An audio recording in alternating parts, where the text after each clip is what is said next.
A paz do Senhor Jesus. É indispensável que o povo de Deus conheça e saiba como provar que a Bíblia não tem erros, e para isso devemos estudar acerca da doutrina da inerrância da Bíblia. Pertinente ressaltar também que é inegável que nos últimos tempos se avolumam os ataques contra a Bíblia e sua veracidade. Os inimigos da fé tentam desacreditar a palavra de Deus e para isso usam das mais variadas artimanhas contra os que assim creem. Na aula de hoje, o estudo é sobre a inerrância da Bíblia. Para isso, vamos ver inicialmente o conceito desta doutrina e em seguida algumas considerações acerca de tão estimado assunto. Conceito: inerrância bíblica significa dizer que a mensagem da Bíblia é verdadeira e que não contém erros. Como pontua o pastor Douglas Batista, a palavra de Deus é incorruptível e, por isso, plenamente confiável. A Declaração de Fé das Assembleias de Deus no Brasil também ressalta a doutrina da inerrância bíblica. A Bíblia é a nossa única fonte de autoridade, a inerrante, infalível, completa e inspirada palavra de Deus, diz o documento. Os homens mentem, Deus não. Um fato importante sobre a revelação divina é sua veracidade em tudo que afirma. A revelação de Deus sobre si mesmo e a natureza da realidade são sempre inerrantes. A inerrância se aplica primeiro à revelação natural. Tudo que o Senhor nos diz da natureza não tem erro. Nossa interpretação dessa revelação nem sempre é isenta de erros, como demonstra a revisão contínua das hipóteses científicas. No entanto, o que a ordem criada nos diz é verdade, quer o entendamos ou não. Geralmente pensamos na Bíblia quando usamos o termo inerrância. Salmo 12, versículo 6 é um dos muitos textos bíblicos que afirmam inerrância. As palavras do Senhor são palavras puras, como prata refinada em fornalha de barro, purificada 7 vezes, diz o texto. Ao contrário da fala dos seres humanos, que está cheia de mentira, diz os versículos 1 a 4. A palavra de Deus não contém impurezas. Nenhum erro está misturado com a sua verdade. O verbo valida a palavra. O pastor John Piper, em sua apologética sobre a inerrância da Bíblia, aponta para sua validação pelo próprio Cristo, a palavra encarnada. A razão pela qual surge a inerrância é porque afirmamos que este livro é a própria palavra de Deus. O centro da revelação de Deus é Jesus, e ele é chamado de Verbo de Deus encarnado. E ele disse que a Escritura não pode ser anulada. Até que o céu e a terra passem, nem um jota ou um tio jamais passará da lei, sem que tudo seja cumprido, disse Jesus em Mateus capítulo 5, versículo 18. Desta forma, fica claro a autenticidade da inerrância bíblica. A palavra de Deus encarnada validou a palavra de Deus escrita no Antigo Testamento e então ele comissionou apóstolos para falar sua palavra como fundamento da igreja. E ele prometeu: quando vier o Espírito Santo da verdade, ele vos guiará a toda a verdade. João capítulo 16, versículo 13. Jesus está no centro como a, portanto, Deus encarnada, e olhando para trás e para o futuro, ele valida a palavra de Deus escrita, afirmou Piper.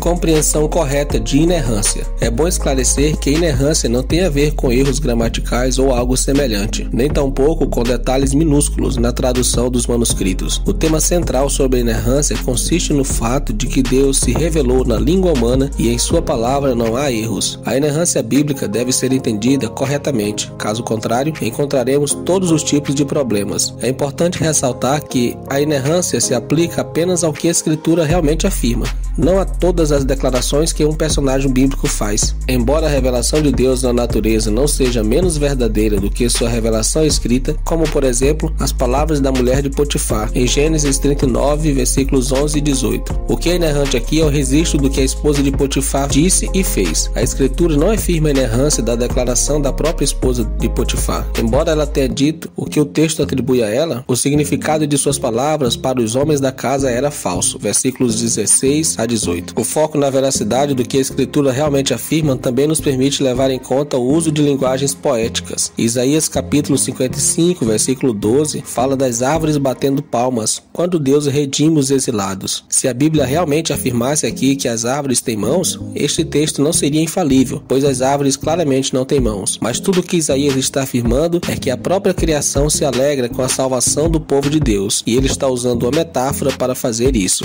A preservação da inerrância. Outro ponto importante a destacar é a maneira singular da preservação das Escrituras. Aqui vale ressaltar que Deus também cuidou da preservação de sua palavra. Sobre isto, o pastor Douglas Batista traz uma cirúrgica exposição. Vejamos. As cópias dos manuscritos originais, os autógrafos, são chamados de apógrafos.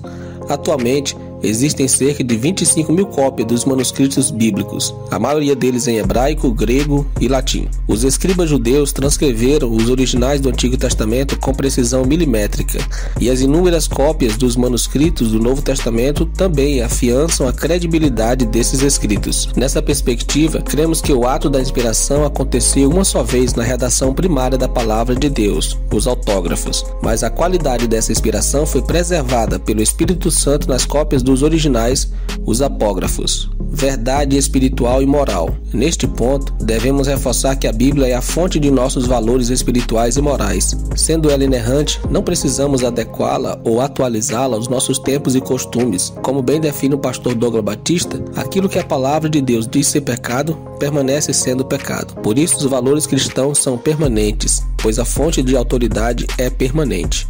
4 pontos para a importância da inerrância. Por fim, encerramos este estudo afirmando que a doutrina da inerrância bíblica é extremamente importante porque, primeiro, está ligada ao caráter de Deus. Segundo, é ensinado nas Escrituras.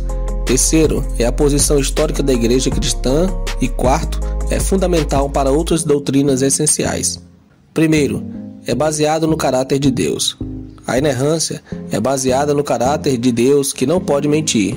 Hebreus capítulo 6, versículo 18 e Tito capítulo 1, versículo 2. Deus não pode mentir intencionalmente, porque Ele é um legislador moral absoluto. Ele não pode errar sem querer, porque é onisciente, e sendo a Bíblia a palavra escrita de Deus, então ela não pode conter erros. Segundo, foi ensinado por Cristo e os apóstolos. A inerrância foi ensinada por Cristo e os apóstolos no Novo Testamento. Esta deve ser nossa base principal para acreditar nisso. O escritor e teólogo B.B. Warfield disse: cremos nesta doutrina da inspiração plenária das Escrituras, principalmente porque é a doutrina em que Cristo e seus apóstolos acreditaram e que eles nos ensinaram. Terceiro, é a posição histórica da igreja. Inerrância é a posição histórica da igreja cristã. Os apóstolos a defenderam, os pais da igreja a reafirmaram, e atualmente os homens santos de Deus têm continuado a defender que a Bíblia não tem erros, pois é a palavra de Deus. Quarto, é fundamental para todas as outras doutrinas. Por último, a inerrância é fundamental para todas as outras doutrinas cristãs essenciais. Epistemologicamente, em um sentido relacionado ao conhecimento, a doutrina da autoridade divina e da inerrância das Escrituras é a base de todos os fundamentos. E se o fundamental dos fundamentos não é fundamental, então o que é fundamental? Fundamentalmente nada. Conclusão. É isso, meus irmãos. Tratamos de um grande tema da ortodoxia cristã. Eu espero que este estudo tenha lançado mais luz para a sua compreensão. Como bem assentou a famosa Declaração de Chicago sobre a inerrância bíblica, a autoridade das Escrituras é uma questão chave para a igreja cristã nesta e em todas as épocas. Aqueles que professam a fé em Jesus Cristo como Senhor e Salvador são chamados a mostrar a realidade do seu discipulado, obedecendo humilde e fielmente a palavra escrita de Deus. Desviar-se das Escrituras em fé ou conduta é deslealdade ao nosso Mestre. O reconhecimento da total verdade e confiabilidade da Escritura Sagrada é essencial para a compreensão completa e confissão adequada de sua autoridade. Deus não mente e sua palavra é verdade absoluta. Portanto, leia a Bíblia para ser sábio, creia em sua mensagem para ser salvo, pratique seus ensinos para ser santo. A Bíblia é e sempre foi a única regra de fé e prática para todos os cristãos. Se você gostou deste vídeo, desse estudo, deixe o seu like e o seu comentário. Se ainda não é inscrito, se inscreva para continuar recebendo material de estudos para sua edificação espiritual. Fique com Deus e até o próximo vídeo.